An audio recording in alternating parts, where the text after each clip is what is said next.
Welcome to Sew Very Easy. My name is Laura. And do you have a lot of these plain hangers around? Well, I think we all have tons of them. Well, let's take these plain hangers and make them covered. And the cover will have a little pocket in it. And in the pocket, we're going to have little bags. They're very quick and easy to do, and you'll be able to customize whatever hangers you have at home. And of course, you can use any fabric at all. I'm going to use this fabric from Ink and Arrow, and it's got cute little panties and bras on them. Now we need to choose a hanger. Now you can get the plastic ones, but be very careful because some of the plastic ones will break very easily. Now I prefer a hanger that has no bar in the bottom, because that way the bar is not going to be shown anywhere in the bag. There are a lot of other hangers that don't have that bar in the center. So if you can find one of those, it does work really nice. Again, make sure it's strong enough that it's not going to break.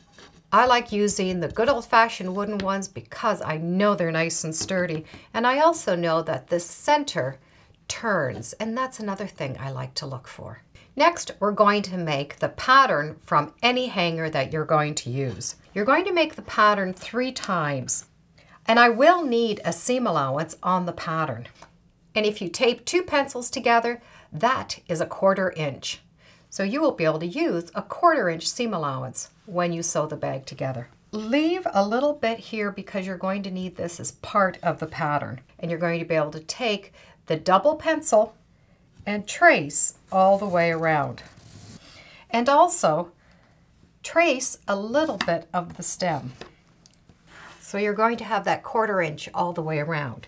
If the hanger has any little bumps in it when you do the pattern, just go straight. And just make sure you have enough space up at the top. So afterwards, you're going to have to put the hanger in through this hole. And then draw a straight line right across from the end. And when you have the straight line drawn, you will just need to straighten the end off. So whatever your furthest point is, just straighten that line up on both sides. Draw 2 more lines. One that's going to come up from that line and one that's going to come down from that line. And each of them should be 1 inch. So you're going to have a 2-inch space. Then we're going to square up the bottom of the bag. Start from your center line and measure down 10 inches and make a 10-inch square at the bottom, and that will be the pocket. The next thing we're going to do is curve the lines to make the opening in the bag. And by starting in the center, you're going to start on this top line and you're going to curve a line going all the way to that second line that you drew. The next, you're going to do another curve, and you're going to do it opposite. You're going to start on the bottom line and curve it up to the top of the line. Because of those 2 curved lines, you now have a pocket opening. The pattern is now done, but we're going to cut out the outside measurements on all 3 pieces of paper. So what I'll do is I'll pin the 3 layers together and cut them all at once. I now have 3 exact shapes. One is going to be the back, and it's already done the pattern. The next, we're going to do the 2 front pieces. So one, you're going to cut on the curve in one direction, and on the other piece of paper, you're going to cut the curve going in the second direction.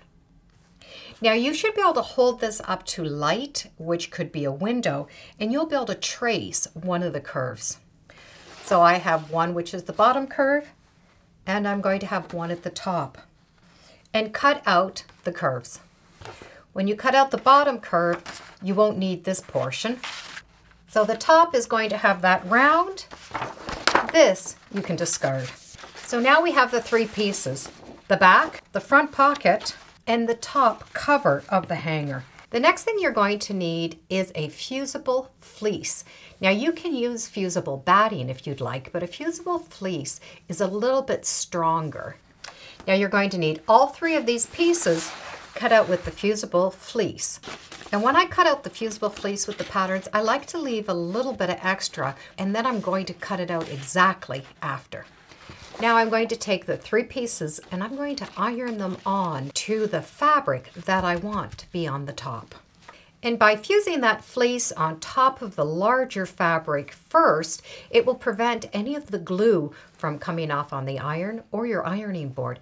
It will also take care of any distorting. So you will be able to cut the patterns from this piece now. And you can cut it the exact size of the pattern. And when I've cut the pieces out, I've made sure that I've kept the top of the pattern for the top of the fabric on both sides and for the back. That way they're going to match up together. And for the back, you're going to need to take your back piece and match it up and cut out a piece exactly the same. And then you are going to be able to put the two together so you have both good sides out.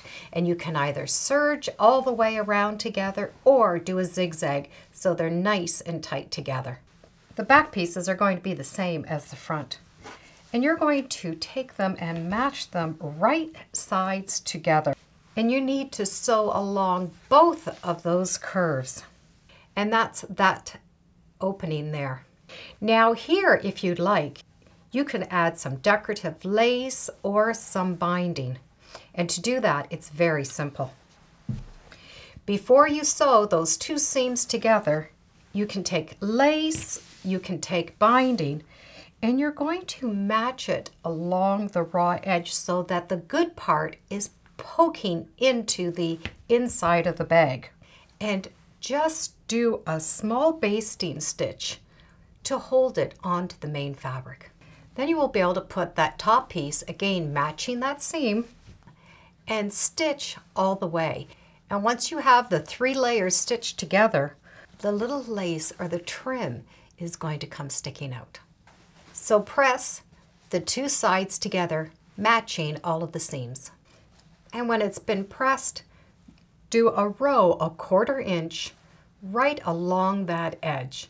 And that top stitching is going to hold those layers together so the lace will stay going out. Now, if you choose not to put a lace or a little trim inside, that's fine. You will just have a very smooth edge that you're going to be able to turn over and top stitch. So you're going to need to finish off the one curve and the second curve. And when the opening, which are the curves, are done, and do a zigzag or a serge stitch all the way to put all those layers together. The next we need to take this little top piece and you're going to fold it into the back side and just stitch it down with a row of top stitching, and do this to both the tops. The next, you're sewing the bag together.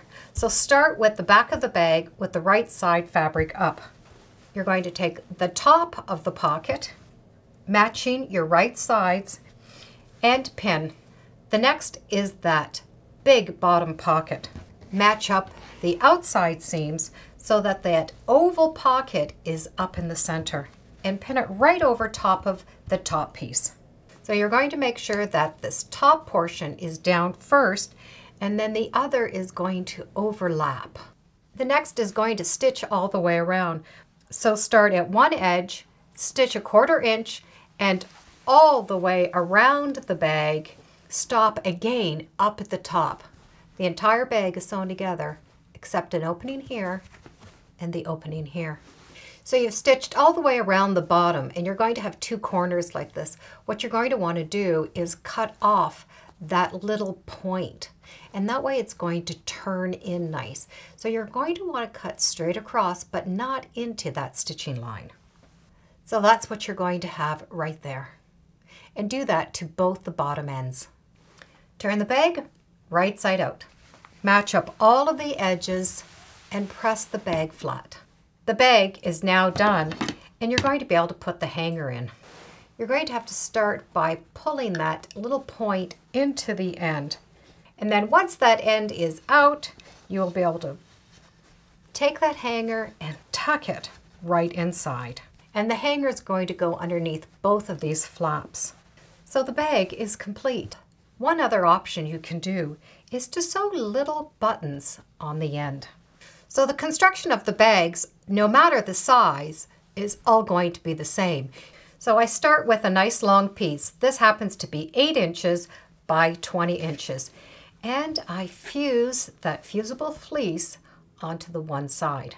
When you cut the lining out, the lining needs to be the same in that distance here, but at the end it needs to be a 1/2 inch bigger on each side. So the lining is longer than the outside. But you're going to match up the edges and stitch just on each edge. So you're going to have more fabric here.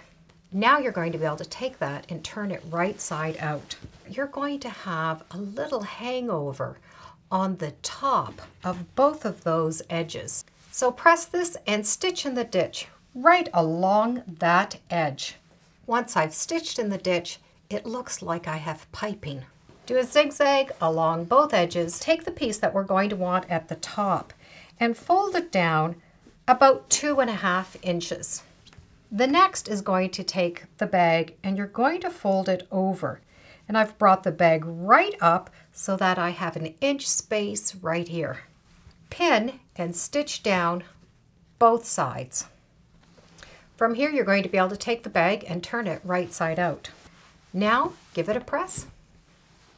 So now I can keep everything together on one hanger, and I know everything that I need for this garment is going to be right here. So we've taken some pretty plain hangers and we've turned them into something that is very nice looking, and it is practical. The little bags, well, that's an added bonus, but it's a great item to have, especially if you have an outfit that you want to keep everything together. It would be perfect for a bride, someone who has everything. And it's also good for a man with a tuxedo because he's able to keep everything that comes with that tuxedo in the pocket. So when he grabs that tuxedo, he'll know where all of his buttons and his cufflinks are. It's also good for coats. Children or adult, you're able to keep your hat and gloves all in the pocket. So when this is hanging up, you know exactly where it is. It's a very practical and yet nice looking gift. Maybe you'll need to gift yourself. Thank you for joining me today on Sew Very Easy. Feel free to subscribe, and as always, come on back. Let's see what we're sewing next time in the sewing room. Bye for now.